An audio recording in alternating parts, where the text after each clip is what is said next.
waiting to break out the matrix. I know they gon' pay me in full. I know I need patience, I'm starting to hate it, but let's see what else they gon' do. They mirror the cadence, apparently made it clear that they never see it through. If nobody's saying it, I'ma be spraying this shit, I got nothing to lose. It's coming at them, they know it's a body. Claiming they artists, but they just a copy. Real news and truth is just what I embody. I'm writing myself, so no, you never stop me. I'm talking my shit, now they calling it cocky. They popping, they board in the air like a nolly. I'm probably just running up rims in the air while they popping the molly. I learn how to care about the problems around me. Compiled and people treat hate like a hobby. Got case and I know how to use them. I dare you to try me, I dare you to rob me again. Look, there's ice on my veins and no wrist playing hockey. I'm feeling so vain, that champagne got it popping. I'm haunted that I ain't no play for the gossip. I'm in your rain, they don't mind me, it's stopping. Also, a full 70 seconds of recapping the first 5 episodes of this show that should have been a much better first 60 minutes of a movie. Discount Jeremy double dips cliche. I've decided Skrull blood is way too purple. Instead of this looking gruesome, it just looks like someone's kid found the finger paints. Everything wrong with Secret Invasion, ladies and gentlemen. An alien race has purple blood.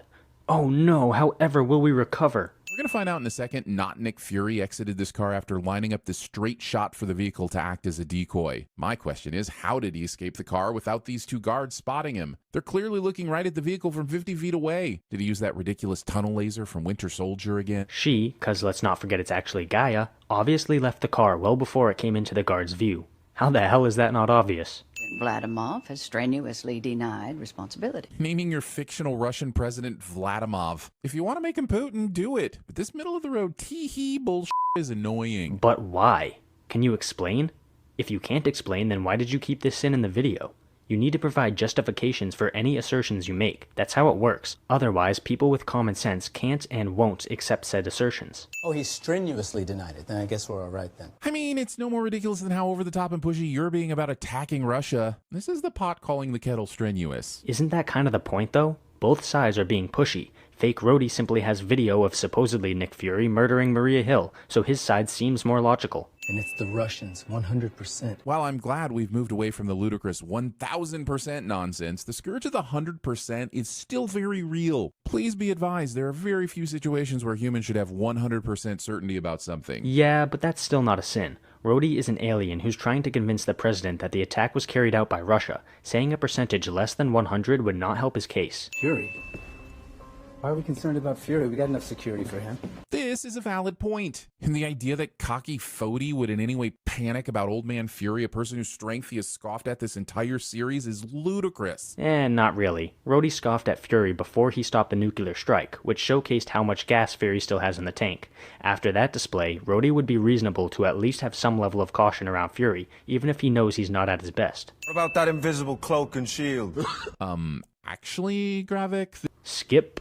Turn the war people into a band of beggars, and what I'm supposed to emulate that? I'm supposed to be like Talos and put my trust in you. You pimped us, Fury. Possibly the greatest sin of this series is wasting this incredible Kingsley Ben-Adir performance. It's haunting, captivating, and powerful, and is languishing in a show that is anything but. Discount Jeremy sins something he likes cliche. So Olivia Colman, you wasted her too, you marvelous moron. Hey, that's 2 in a row. Also, Gravik sure does seem to have a lot of rage build up for Fury. I mean, he really hates the guy. Good thing the show rushed through its story in typical Marvel Disney Plus fashion, so the audience didn't get any time to see Gravik coming to hate Fury or having tiny pieces of his heart torn out with every kill. Yep, 6 episodes was plenty. This sin is actually pretty great. I've got to give TVSins credit where credit is due. Once in a blue moon, they're genuinely able to comprehend the faults of a story and how it could be better. Because it's easier to save the lives of 8 billion people than it is to change their hearts and minds. I see once again we're playing the Earthlings can't handle an alien species inhabiting their planet bit, so I'll once again remind you that New Asgard exists. Yes, but as I already explained, the Asgardians are far fewer in number than the Skrulls, and they have a human-like appearance. Why do you keep repeating the same nonsense again and again? Is that what I think it is? Do you think it's all the Avengers' DNA in a convenient suppository form? Because that's what I thought it was. Discount Jeremy makes a cringy butthole medicine joke that isn't funny cliche. Oh, bullshit.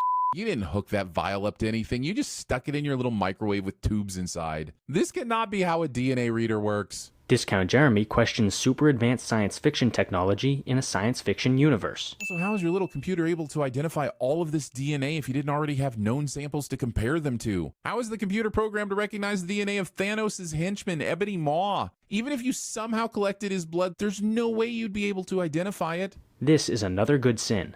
Yes, they could have collected the DNA of all these people and creatures, but they would have no way of knowing whose is whose. It's shocking that the showrunners didn't think of this. You're checking behind the doors? You really are a Skrull. How does not checking behind doors make him a Skrull? Is that a well-known and publicized Marvel fact that Skrulls never check behind doors? While this line is really weird, a better sin would have been to point out how he stupidly forgets to check behind the door. How can someone make that stupid of a mistake? Here's a sin for not picking up on that. You're flailing. You're weak. And I've got a Drax arm, because that makes total sense. Also, why did Gaia get his sleeve tattoos? Those weren't part of his DNA. They were added to commemorate important moments in his life. So why does the Mother of Dragons have them? This climax makes no sense. Also, title of my sex. Oh boy. He made a pop culture reference there, but he also pointed out a legitimate sin, so those two cancel each other out. Unfortunately, he also made a cringeworthy sex tape joke, so... I think Marvel expects us to all be furiously fan-masturbating over all of these combined powers, but I'm over here thinking, you can go Hulk or Captain Marvel and you thought an Ebony Maw Paw was ever the right move? Ebony Maw was incredibly powerful. His telekinesis kicked Doctor Strange's ass back in Infinity War, so I don't know what you're complaining about. These two finally decide to go Captain Marvel at the same time, because as if this same versus same finale wasn't enough on its own, Marvel's now made it several little same versus sames within one larger scale same versus same. It's like a never-ending Marvel Troska of Russian nesting drolls. Look, the combined powers from all the different superpowered people was a dumb idea that was more cringeworthy than anything else, but this complaint about same versus same has always been stupid.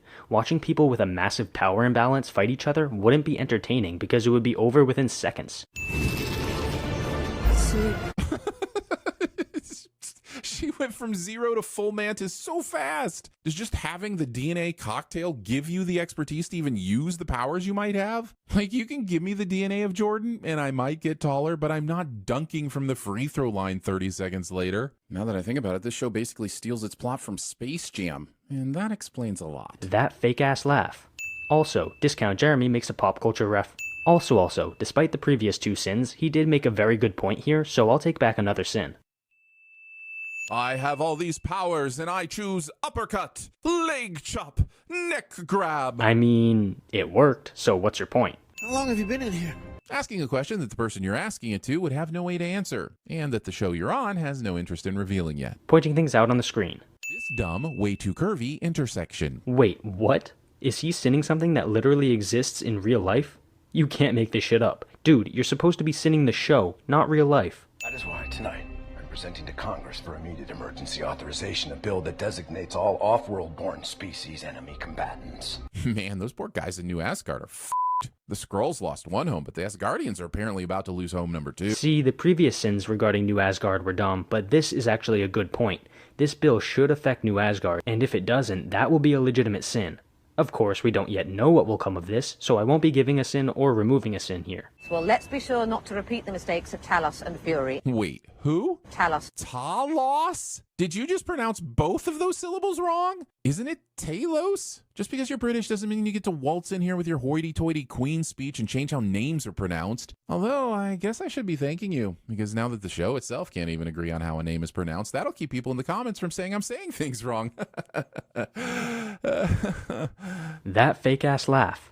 Also, the guy who constantly mispronounces words and names is now sinning somebody for mispronouncing a name. Hypocrisy is hypocritical. Leave love and friendship out of this. Cutting off my Gaia Falsworth fanfic efforts before they'd even begun. I will use you, and you will use me. Immediately encouraging my Gaia Falsworth fanfic efforts after you just thwarted them. Discount Jeremy has a boner. Sci-fi property ends with a person discovering a warehouse full of clones/androids/hosts. Cliché. That's not a cliche. Give me a break.